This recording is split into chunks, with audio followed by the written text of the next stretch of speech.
Hello everyone, in this video I will show you how to fix mouse right click not working in MacBook M4. So before watching this video, don't forget to subscribe the channel and also press the bell icon. So let's start the video. First of all, open settings. Now click on settings.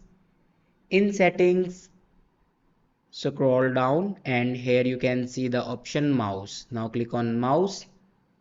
And then here you can see the option secondary click. Now here you can click on secondary click and then here you can select your right click. After selecting right click, your problem will be fixed.